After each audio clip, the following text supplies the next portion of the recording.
Nós vamos ministrar agora a palavra. Nós estamos trabalhando com o tema Até que Ele Venha, foi o tema de missões do ano passado, e a ideia foi tão interessante que está fervilhando de tantos assuntos, né, Sérgio? Nós temos aí trabalhado com muitos assuntos, com muitos subtemas, até que Ele venha. E hoje pela manhã nós pregamos sobre até que Ele venha, vamos amar como Ele nos amou. Depois tivemos a mensagem recente do Sérgio, também vamos vigiar e orar, né, vamos perdoar como Ele nos ensinou. Então nós temos muitas mensagens que nos remetem a pensar o que devemos fazer, qual é a atitude que devemos ter até que Jesus Cristo venha. Você crê que Ele vai voltar? Amém? Por isso que estamos aqui nessa noite. Porque nós cremos que Cristo veio, habitou entre nós, cheio de graça e de verdade, e vimos a sua glória, conforme diz João capítulo 1, como a glória do unigênito do Pai, mas depois Ele foi traído, foi crucificado, foi morto, foi sepultado, mas Ele ressuscitou ao terceiro dia, e está prestes a voltar. Está às portas, não sabemos o dia, nem a hora, mas Cristo está para voltar. E se nós cremos nisso, estamos aqui para poder cultuar a Deus. Então, nesse momento, eu quero mais uma vez pedir para que você curva a sua cabeça para nós orarmos nesse instante, para falar com o Pai, para que o Espírito Santo entre no nosso coração e nossa mente, para compreendermos a mensagem que Ele tem para nós nessa noite. Porque estamos aqui para ouvir a voz de Deus. Somos apenas aquele que transmite a palavra de Deus. Pai querido, nós mais uma vez te agradecemos pelo privilégio que o Senhor nos concede de estarmos aqui reunidos para poder cultuá-lo, para poder agora ministrar esse assunto que o Senhor tem colocado no nosso coração, até que Cristo venha. Temos algumas responsabilidades, algumas atitudes para tomar, algumas ações para fazer. Ó Deus, que o Senhor possa nos ajudar no poder do Espírito Santo, Deus, para que possamos fazer a sua vontade. Abençoe esse culto, que o Espírito Santo nos leve a compreender a tua palavra, a entender a sua palavra e também colocar em prática. E abençoe a todos que vieram nessa noite, aqueles que estão em casa acompanhando o culto, que o Senhor possa também nesse momento abençoá-los, guardá-los também, protegê-los, ó Pai. E pedimos por todas as igrejas que nesse momento estão reunidas, cultuando o Senhor. Nós te agradecemos por esse privilégio, no nome de Jesus Cristo. Amém? Amém. Eu coloquei uma projeção, pensando nesse assunto, até que Ele venha. Aí eu coloquei somente as primeiras palavras ali. Até que Ele venha, vamos batalhar. Não sei se dá para ver bem a imagem ali. Vocês conseguem visualizar bem a imagem? Dá para entender bem o que está acontecendo nessas imagens? Quais são as batalhas que nós temos que enfrentar nesse ano que começa? Estamos quase no final do mês de janeiro, do primeiro mês, mas temos pela frente muitas batalhas para enfrentar. Tem alguns que não venceram a batalha da morte, já partiram nesse mês, mas vamos trabalhar, vamos batalhar pela saúde. Se você for ao médico e o médico falar que você está com alguma enfermidade, não deixe de tomar remédio. Deus cura através dos médicos também, através do medicamento. Então nós vamos batalhar pela saúde. Você tem batalhado pela sua saúde aqui? Quantos têm lutado aqui? Quantos têm tomado, eu vou fazer uma pergunta agora, não se constranja, quantos têm tomado remédio de uso contínuo aqui? Até que Ele venha, talvez você vai ter que tomar esse remédio. Até que Ele venha. Sabemos que Deus promove a cura, mas a cura principal que Deus quer dar a cada um de nós, não é a cura física, é a cura da alma. Porque Paulo rogou a Deus por 3 vezes, pedindo a cura de um espinho da carne. Pediu para Deus curar. E o que Cristo respondeu para ele? A minha graça te basta. Então, o que basta para nós é a graça de Deus. Nós podemos partir tomando remédio ou não tomando remédio. Mas vamos batalhar pela saúde. Vamos batalhar também ali, conforme as crianças estão ali. Quantos estão estudando hoje em fase escolar? Levante a mão. Estão estudando? Tem vários aqui, né? Estão batalhando para o estudo ou não? Tem que estudar.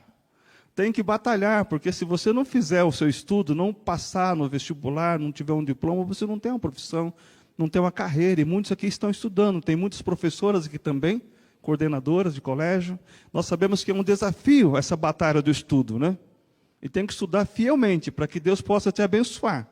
Não adianta na hora da prova você ficar lá na frente do gabarito e fazer o sinal da cruz e falar, seja o que Deus quiser. Não vai, não. A Bíblia fala que o Espírito vos fará lembrar de tudo aquilo que você estudou. Então, se você estudou, olhe para que o Espírito Santo lembre, faça você lembrar daquilo que você estudou. Outra batalha que nós vamos enfrentar nesse ano, a batalha do desemprego. Muitos estão desempregados. São 8 milhões de brasileiros que estão à procura de emprego, sem contar aqueles que trabalham de forma informal. Então, nós sabemos que muitos vão bater na porta do emprego e não vão conseguir, outros vão conseguir uma porta aberta, ou seja, vai ser uma batalha muito dura esse ano para enfrentarmos. E tem outra batalha também que nós vamos enfrentar esse ano. Eu coloquei algumas imagens, mas pode ter mais também, ali aparece bem escuro. A batalha do medo. Medo de assumir o compromisso, medo de enfrentar desafios. Você tem medo de algo? Você tem fobia? É uma batalha que você tem que enfrentar também.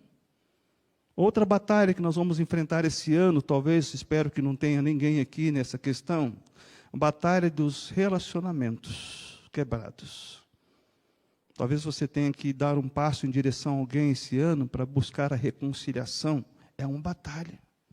Amar os vossos inimigos, conforme diz Mateus, orar por aqueles que te perseguem. Não é uma batalha. É difícil, mas Cristo nos ensina. Quando depender de vós, tende paz com todos os homens, diz a Bíblia. Então, são batalhas e mais batalhas. Qual outra batalha que você pode pensar, que você pode estar enfrentando, ou vai enfrentar esse ano? A batalha da depressão. Alguém sofre com depressão aqui? Depressão, alguém já disse que excesso do passado, aquilo que você fez no passado, ou deixou de fazer no passado, fica perturbando a sua mente e você entra em depressão. Ansiedade é excesso do futuro, aquilo que você tem para fazer amanhã, você fica ansioso para fazer. Muitos sofrem com a questão da depressão, está batalhando para vencer a depressão. Toma antidepressivo. Muitos vencem, estão trabalhando, estão batalhando para vencer. Então, segundo cremos, nós vivemos nesse período agora a dispensação da graça. Amém? É a última fase, a última dispensação que Deus colocou para a igreja, para a humanidade nessa terra. Se você estuda sobre as dispensações, nós cremos que existem hoje 7 dispensações. Começou lá com Adão e Eva, a primeira dispensação foi a dispensação da inocência. Eu não coloquei na projeção. Se quiser anotar aí. A dispensação da inocência, depois veio o pecado, veio a dispensação da consciência, depois veio a dispensação do governo civil, a Torre de Babel ali, o governo civil, depois veio a dispensação da lei, aí vem a dispensação da graça, na qual estamos vivendo, depois vem mais 2 dispensações. Alguém lembra quais são? A grande tribulação e o milênio. São 7 ao todo que nós contamos. Mas também sabemos que existe, segundo os estudiosos, cada fase da igreja que foi marcada nessa terra, desde a sua fundação de Cristo, nós passamos por uma fase da igreja. E hoje estamos vivendo a última fase da igreja. É aquela igreja que não é quente nem fria. Alguém lembra qual é? Diz lá em Apocalipse. Qual é a igreja? Apocalipse capítulo 3. Vivemos a igreja, o período da igreja de Laodiceia. E é uma batalha nesse período que estamos vivendo, porque nós vivemos um período em que nunca se houve tanta tecnologia como agora. Você não precisa sair de casa para ter o seu alimento, para ter os seus bens. Um tempo atrás, quando começou o advento da internet, não sei quantos lembram da minha época aqui, 95, né? Alguém disse, eu vou desafiar que eu consigo ficar em casa e comprar um alimento, comprar móveis, comprar tudo sem sair de casa.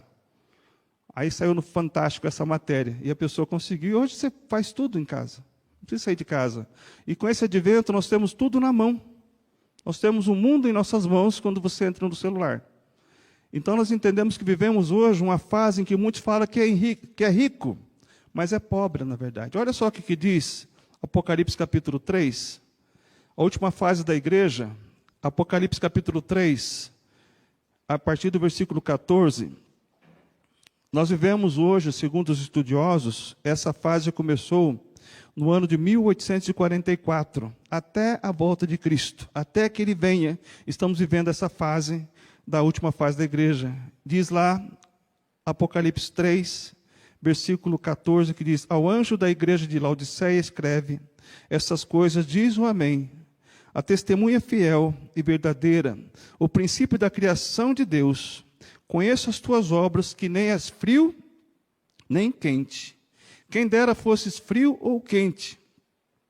Assim, porque és morno, e nem és quente, nem frio, estou a ponto de vomitar-te da minha boca. Pois dizes, estou rico e abastado, e não preciso de coisa alguma, e nem sabes que tu és infeliz, sim, miserável, pobre, cego e nu. Aconselho-te que de mim compres ouro refinado pelo fogo para te enriqueceres, vestiduras brancas para te vestires, a fim de que não seja manifesta a vergonha da tua nudez, e colírio para ungires os olhos, a fim de que vejas. Eu repreendo e disciplino a quantos amo. Sê, pois, zeloso e arrepende-te. Eis que estou à porta e bato. Se alguém ouvir a minha voz e abrir a porta, entrarei em sua casa e cearei com ele e ele comigo. Ao vencedor dar-lhe-ei sentar-se comigo no meu trono, assim como também eu venci e me sentei com meu Pai no seu trono.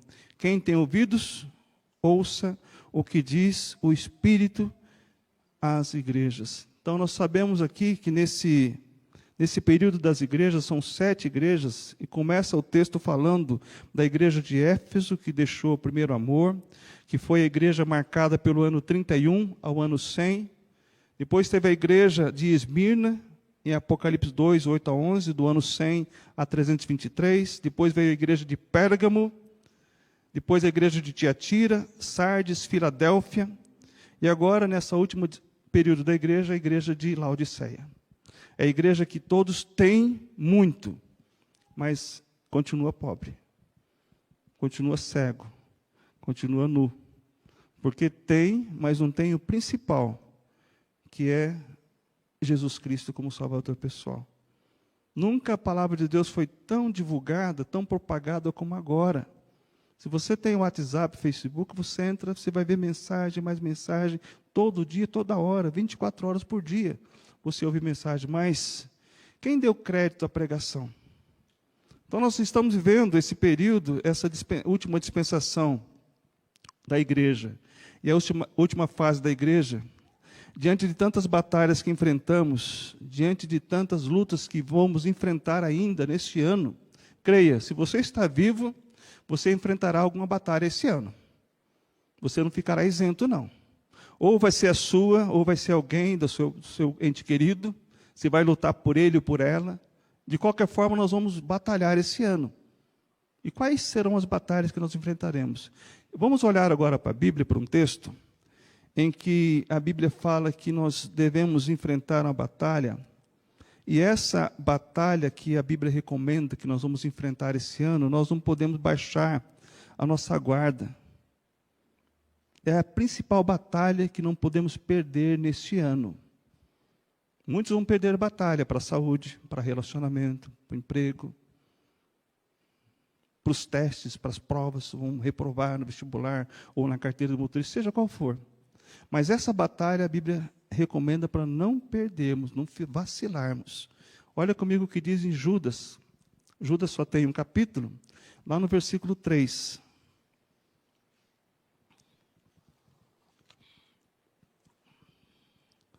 Esse texto aqui é escrito por Judas. No capítulo 3, no versículo 3, na verdade, não é capítulo, porque Judas só tem um capítulo. No versículo 3 de Judas, nós lemos o seguinte: amados, quando empregava toda a diligência em escrever-vos acerca da nossa comum salvação comum, ele estava pronto para escrever acerca desse assunto com muita diligência, foi que me senti obrigado a corresponder-me convosco, exortando-vos a batalhar diligentemente pela fé, que uma vez por todas foi entregue aos santos. Então, esse alerta da carta de Judas era porque certos indivíduos indesejáveis, de forma dissimulada, se infiltraram dentro da igreja naquele período, estavam ensinando ensinamentos contrários ao Evangelho. E esse grupo de pessoas estava começando a danificar a igreja de dentro para fora. Estavam entrando na igreja, ouviam uma mensagem, aí saíam no estacionamento, falavam, não concordo com aquilo que foi pregado. Eu não concordo. Você sabe que a Bíblia fala diferente? Começou a colocar outras doutrinas divergentes do que a palavra de Deus de fato ensina. Ele estava batalhando ali pela fé, então essa fé foi entregue a eles. E esse povo estava ali dissimulado, estava contaminando a igreja, e por isso Judas escreveu essa carta para que aqueles crentes batalhassem pela fé, que uma vez por todas foi entregue àquele povo. Aí eu faço uma pergunta. Você tem batalhado pela fé? Amém? É evidente que a fé ainda hoje tem sido atacada e aqueles que batalham pela fé vão prevalecer. Por isso que nós devemos batalhar pela fé. Até que ele venha, temos que batalhar pela fé. Pense assim, você vai batalhar por muitas outras áreas da vida, mas algo que você não pode baixar a guarda, não pode deixar de batalhar, é pela fé. Vivemos em um mundo de tantas injustiças, tantas batalhas que lutamos e que às vezes vamos perder. Mas a batalha pela fé devemos resistir. Vamos tentar contextualizar, trazer para nós aqui. Imagine um pai e uma mãe sem fé. Como é o lar de um pai e de uma mãe que não tem fé? Não tem fé que os filhos vão crescer, não tem fé que os filhos vão estudar, não tem fé que o marido vai conseguir um emprego. Como que é uma casa sem os pais que não têm fé? Imagina uma igreja sem fé, um líder sem fé. Toda essa obra que foi construída pela fé, porque nós tivemos fé e avançamos pela fé. Imagine um mundo sem fé, é um caos. Você já parou para pensar como é uma pessoa sem fé? Nós entendemos que quando não há fé, não há esperança. Você crê nisso? É verdade isso ou não? Quando não há fé, não há esperança. Olha comigo alguns textos da palavra de Deus que falam sobre o ato de fé que essas pessoas tiveram. Em Mateus capítulo 8, nós temos o relato aqui, em Mateus capítulo 8, do centurião, do criado de um centurião que estava enfermo, na cama, paralítico, sofrendo horrivelmente. E quando Jesus passou por aquele centurião, ele pediu para que Jesus fizesse algo. E Jesus chegou ao ponto de dizer, lá no versículo 10 do capítulo 8 de Mateus, ele diz, ouvindo isto, admirou-se Jesus e disse aos que o seguiam, em verdade vos afirmo que nem mesmo em Israel achei fé como esta. Nem mesmo entre o povo de Deus ele achou fé como aquela que ele encontrou no centurião. Veja a importância da fé. Uma pessoa enferma na sua casa, um criado, um servo dele, ele foi lá e pediu para que Jesus Cristo fizesse algo. E mais à frente um pouquinho, se você for ler comigo, lá no versículo 13, do mesmo capítulo 8, veja o que Cristo disse ao centurião. Então disse Jesus ao centurião, vai-te e seja feito conforme a tua fé. E naquela mesma hora o servo foi curado. Então a fé tem poder de curar. Amém? Você crê nisso? Se nós conquistamos algo hoje, foi pela fé. Se você conquistou algo e diz que foi pelo seu braço, pelo seu poder, já está errado. Você já está se vangloriando.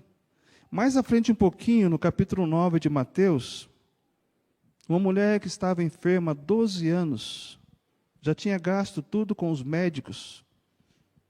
Falou, olha, se apenas eu tocar em Jesus Cristo, eu serei curada. Quando Jesus passava, ela tocou nele. E diz a Bíblia, lá em Mateus capítulo 9, lá no versículo 19,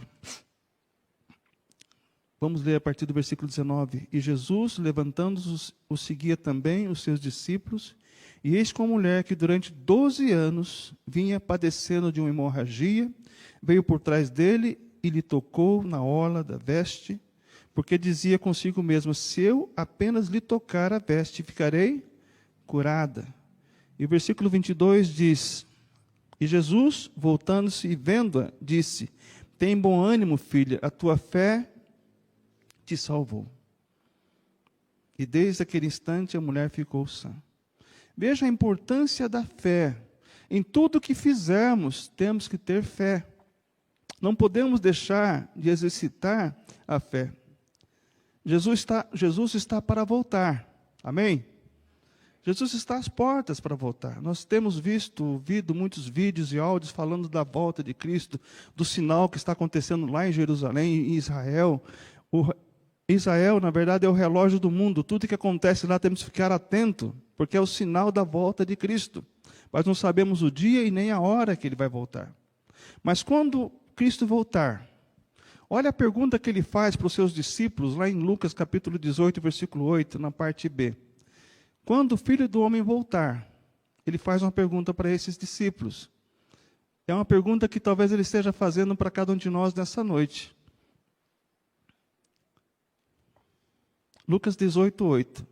Quando o Filho do Homem voltar, quando vier o Filho do Homem, achará fé na terra? Você está cercado de pessoas que têm fé? Você é capaz de falar, olha, eu olho para você e vejo que você é uma pessoa de fé. Será que nós somos pessoas de fé? Então nós entendemos que batalhar pela fé é algo fundamental, é algo importante, para que possamos vencer todas as batalhas que têm à nossa volta. Nós temos que ter fé. Mas a fé, em primeiro lugar, no nosso Senhor Jesus Cristo. A pergunta que nós fazemos nessa noite, como está a sua fé?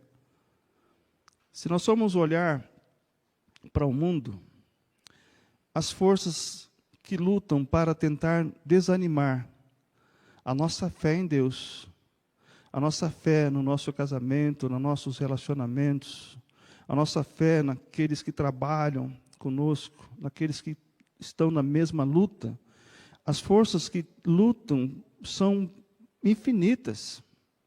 Não pense você que todos torcem pela sua vitória.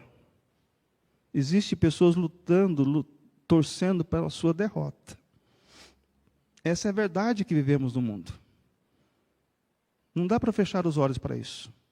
E parece que existe uma infinidade de oposições tentando fazer com que a nossa fé desfaleça, diminua. Mas a Bíblia nos recomenda que devemos permanecer firmes na fé. Olha novamente um outro texto. Tudo que nós falamos, pregamos, temos que respaldar com um texto bíblico.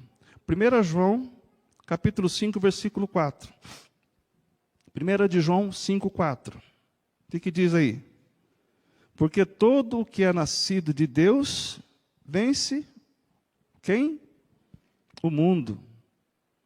Porque todo o que é nascido de Deus vence o mundo. E esta é a vitória que vence o mundo. A nossa incredulidade. É isso que diz o texto? Não. A nossa fé. O que vence o mundo é a nossa fé. Eu não diria as batalhas que enfrentamos no mundo, mas o sistema deste mundo. Porque quando Cristo estava caminhando para ser crucificado, ele falou, olha, tenha bom ânimo, porque eu venci o mundo. Ele venceu esse sistema do mundo, esse sistema corrupto deste mundo. Devemos batalhar pela fé, porque é ela que vai vencer, conforme diz o texto aqui, a vitória é esta, que vence o mundo é a nossa fé. Até que ele venha, vamos batalhar pela fé, porque a vitória é certa em nome de Jesus. Amém? Você crê nisso? Você família, você pai, mãe, filho, crê que a sua fé pode vencer o mundo? Lembra daquela mulher, falei há pouco? 12 anos enferma? Se eu só tocar no mestre, eu serei curada. A tua fé te curou. Tenha fé em Jesus Cristo. Tenha fé em Deus. Confie as suas obras ao Senhor e Ele fará você prosperar naquilo que você fizer. Estamos cercados, irmãos, de pessoas que perderam a fé, que recuaram na fé. Mas a orientação de Deus é para que permaneçamos firmes na fé. Eu conheço pessoas que já se desviaram da fé, deixaram de estar com a igreja. Nesse período de pandemia, muitas pessoas não voltaram mais para as igrejas. Muitas pessoas se desviaram, outras pessoas voltaram. Então existe esse ciclo, né? Esse, como diz no inglês, esse turnover, entre e sai de pessoas. Mas muitas pessoas deixaram. Mas a Bíblia nos recomenda a batalhar pela fé. Olha o que diz Hebreus, agora um outro texto. Hebreus capítulo 10. Versículo 37. Qual é a recomendação de Deus nessa batalha pela fé? Hebreus capítulo 10, versículo 37 a 39, ele diz o seguinte: porque ainda dentro de pouco tempo, aquele que vem virá e não tardará. Ou seja, Cristo vai vir, virá e não tardará, diz o texto. Todavia o meu justo viverá pelo quê? Pela fé. Se retroceder, nele não se compraz a minha alma. Nós, porém, não somos dos que retrocedem para a perdição, somos, entretanto, da fé para a conservação da alma. Infelizmente, conheço pessoas que retrocederam da fé, caíram no mundo das drogas, da prostituição e outras coisas mais. Retrocederam da fé. Mas a Bíblia fala: meu justo viverá pela fé. E se ele recuar, minha alma não tem prazer nele. Então nós não somos daqueles que retrocedem. Você tem que dar um passo pela fé. Você tem que romper em fé. Tudo aquilo que está à sua volta, está à sua frente, é só a fé que pode abrir as portas. Fé em Deus. Fé em Deus. Amém, irmãos? Continuando aqui, dentro dessa reflexão da batalha pela fé, uma das razões do porquê muitos se desviam da fé é porque são levados a acreditar em mentiras. Assim como o alerta de Judas, Paulo, ele alerta o jovem Timóteo, lá em 1 Timóteo capítulo 4, versículo 1 e 2. É uma profecia que está se cumprindo de forma muito cabal nesses últimos dias. É muito evidente nós vermos isso nos últimos dias. 1 Timóteo capítulo 4, versículo 1 e 2, Paulo diz: ora, o Espírito afirma expressamente que nos últimos dias alguns apostatarão da fé, por obedecerem a espíritos enganadores e a ensinos de demônio, pela hipocrisia dos que falam mentiras e que têm cauterizada a própria consciência. Então tem pessoas que já têm a mente tão cauterizada, que não sente mais o peso do pecado. Não sente mais. Se vocês têm visto o noticiário, lá em Brasília, uma família, 7 pessoas foram trucidadas, queimadas. Onde está o amor pela vida? E tudo indica que é por causa do dinheiro. Então, pela fé, nós rompemos barreiras. E pelo dinheiro as pessoas matam. Trucidam.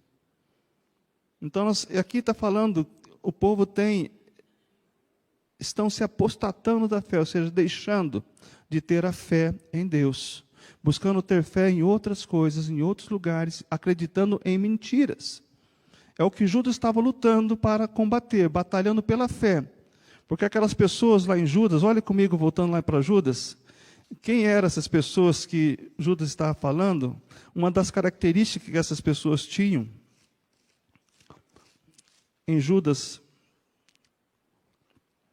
versículo 12, ele fala o seguinte acerca dessas pessoas: estes homens são como rochas submersas, em vossas festas de fraternidade, banqueteando-se junto, sem qualquer recato, pastores que a si mesmos se apacentam, nuvens sem água, impelidas pelos ventos, árvores em plena estação dos frutos, desses desprovidas, ou seja, era para dar frutos no período, mas não tem frutos, duplamente mortas, desarraigadas, ondas bravias do mar, que espumam as suas próprias sujidades, estrelas errantes, para as quais tem sido guardada a negridão das trevas para sempre. Então, eram pessoas que não tinham sentido na vida. Eram, como diz ali, nuvens sem água. Pessoas que não tinham nada dentro, eram vazias por dentro. Tinham a pompa, tinham a aparência, mas não tinham. Era como um joio no meio do trigo.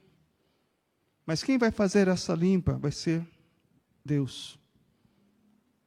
Mas a Bíblia recomenda, batalhem pela fé. Outra razão é porque querem fazer para si mestres. Outra razão de que muitas pessoas estão se desviando da fé é porque querem ter para eles mestres que falam palavras agradáveis aos seus ouvidos. Já não se prega mais em muitas igrejas sobre a salvação, sobre a renúncia, sobre entregar-se a si mesmo, sobre o amor ao próximo. O que tem se pregado muito aí é sobre a prosperidade, sobre o determinismo. Eu determino, eis que te digo, a revelação é essa. Muitos não pregam mais sobre o arrependimento verdadeiro, porque sem arrependimento não há conversão, não há salvação. E Paulo fala a Timóteo, lá agora em 2 Timóteo capítulo 4, mais uma recomendação, porque muitas pessoas perderam a fé, se desviaram da fé. 2 Timóteo capítulo 4, versículo 1 até 5. Conjure-te perante Deus e Cristo Jesus, que há de julgar vivos e mortos, pela sua manifestação e pelo seu reino. Prega a palavra, insta, quer seja oportuno, quer não. Corrija, repreende, exorta com toda a longanimidade e doutrina. O que o versículo 2 está falando, prega a palavra, seja em qualquer ocasião. Pregue a palavra de Deus, fale do arrependimento verdadeiro, para que haja conversão. Pois, olha só o que diz o versículo 3, pois haverá tempo em que não suportarão a sã doutrina, pelo contrário, cercar-se-ão de mestres segundo as suas próprias cobiças, como que sentindo coceira nos ouvidos, e se recusarão a dar ouvidos à verdade, entregando a fábulas.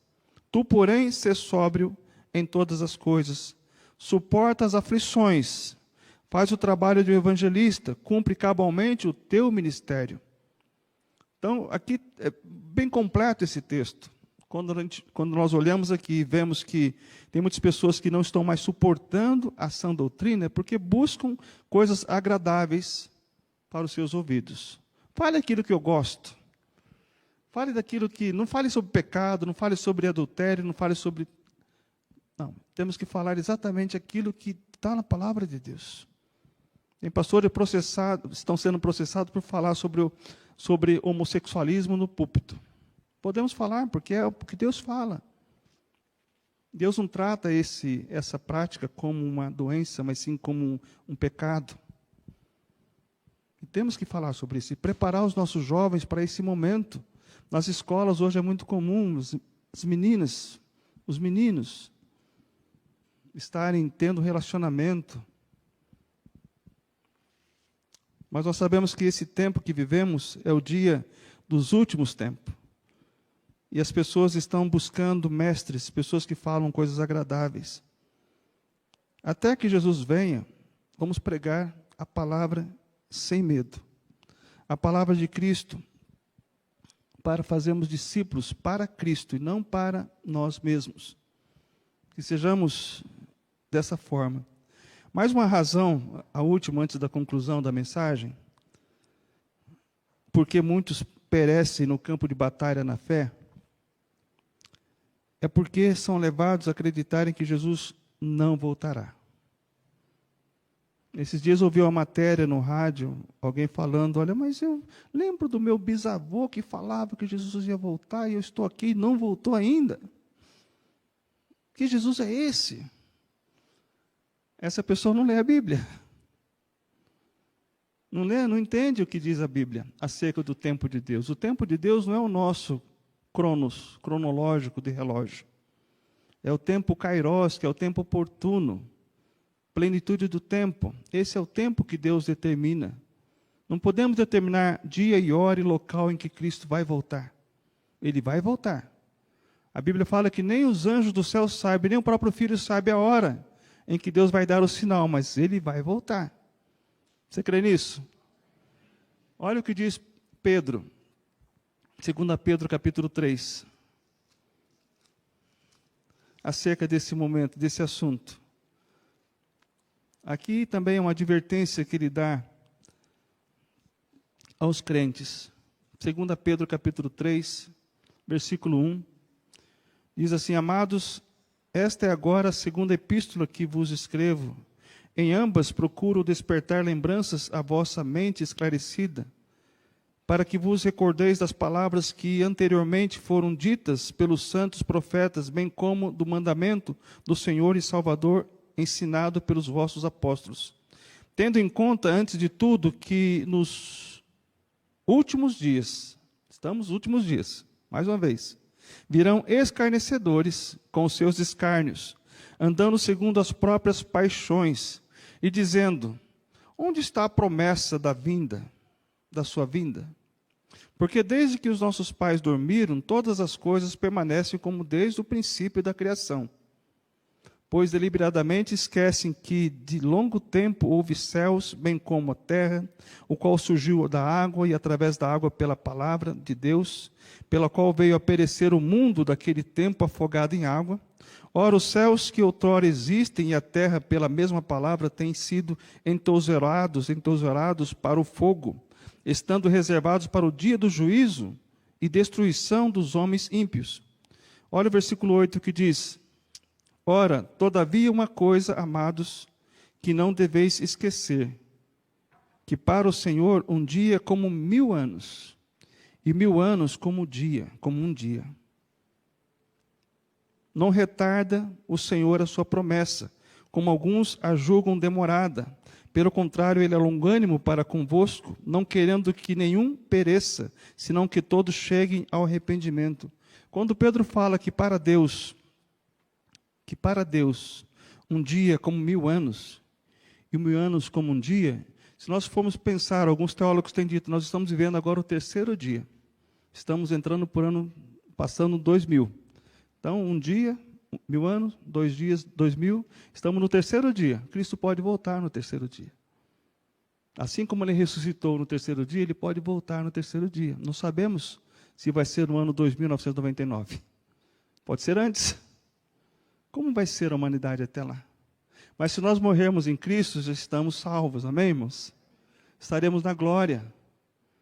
Estaremos na glória com o Pai. A melhor esperança que temos é crer em Cristo, é pela fé buscar a Cristo como Salvador. E Pedro continua falando aqui: não retarda o Senhor a sua promessa,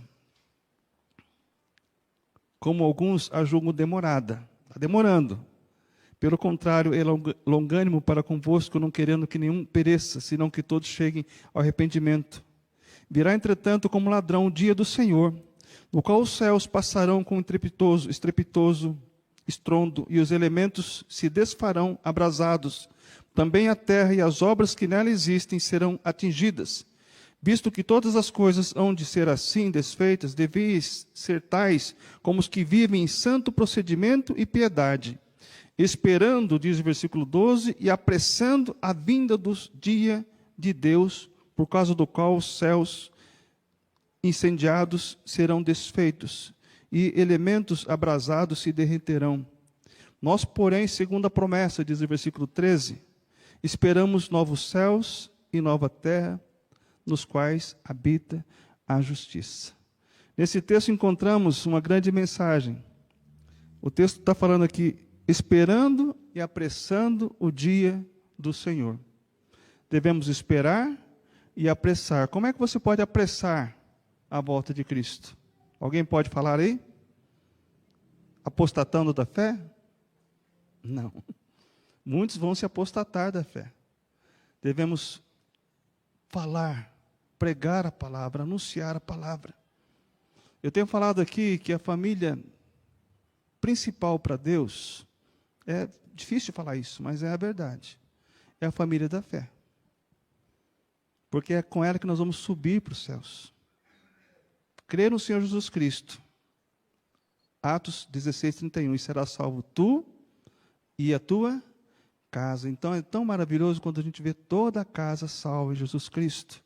Não é aquela compra da indulgência do passado, mas é pela graça que somos salvos. Então prega a palavra. Se você ama o seu cônjuge que não é salvo ainda, prega a palavra para ele, a sua esposa, seu filho, seus pais. Pregue a palavra para eles, para que eles possam se converter e estar na glória com o Pai. A minha sogra faleceu agora recentemente, no final do ano passado, dia 18. E nós estávamos programando para visitá-la agora em janeiro. E nós fomos lá no sepultamento dela, tinha todo tipo de pessoas falando de diversas formas. Mas a palavra foi anunciada. Aquela placa de bronze que a gente geralmente vê no sepultamento, né? Disse Jesus, eu sou a ressurreição e a vida, aquele que crê em mim, ainda que morra, viverá. Estava no sepultamento dela também. Mas a gente não sabe se ela tomou a decisão no último suspiro de vida dela. Não podemos dizer, porque a pessoa ouviu a palavra. E naquele momento final ela pode ter dizer, Deus me recebe, eu creio em Jesus Cristo como meu Salvador. É salva. É salva. Não é o tempo de cristão que nos identifica como discípulo de Cristo. O que identifica você como discípulo de Cristo é quando você recebe Ele como Salvador, independentemente do tempo em que você tomasse a decisão. O dia é hoje. É agora. Se você está aqui nessa noite e ainda não tomou essa decisão, tome a decisão enquanto há tempo. Concluindo essa reflexão, irmãos, nossa fé é provada de todas as formas e meios. Nossa fé é atacada de todos os lados. Porém, a Bíblia nos recomenda a batalharmos pela fé. Porque sem fé é impossível. Alguém lembra o que disse? Sem fé é impossível agradar a Deus. Sem fé é impossível agradar a Deus. Hebreus 11, versículo 6. Ora, sem fé é impossível agradar a Deus. Aquele que se aproxima de Deus crê que Ele existe, Ele é recompensador daqueles que o buscam. Então, se você quer estar com Deus, creia pela fé. Porque a fé também é o interruptor da graça de Deus. Como essa luz aqui, se não tiver aquele interruptor lá na frente, não teremos a luz elétrica. E a Bíblia fala que nós somos salvos pela graça mediante as nossas obras. Não, mediante a fé. Porque pela graça sois salvos por meio da fé.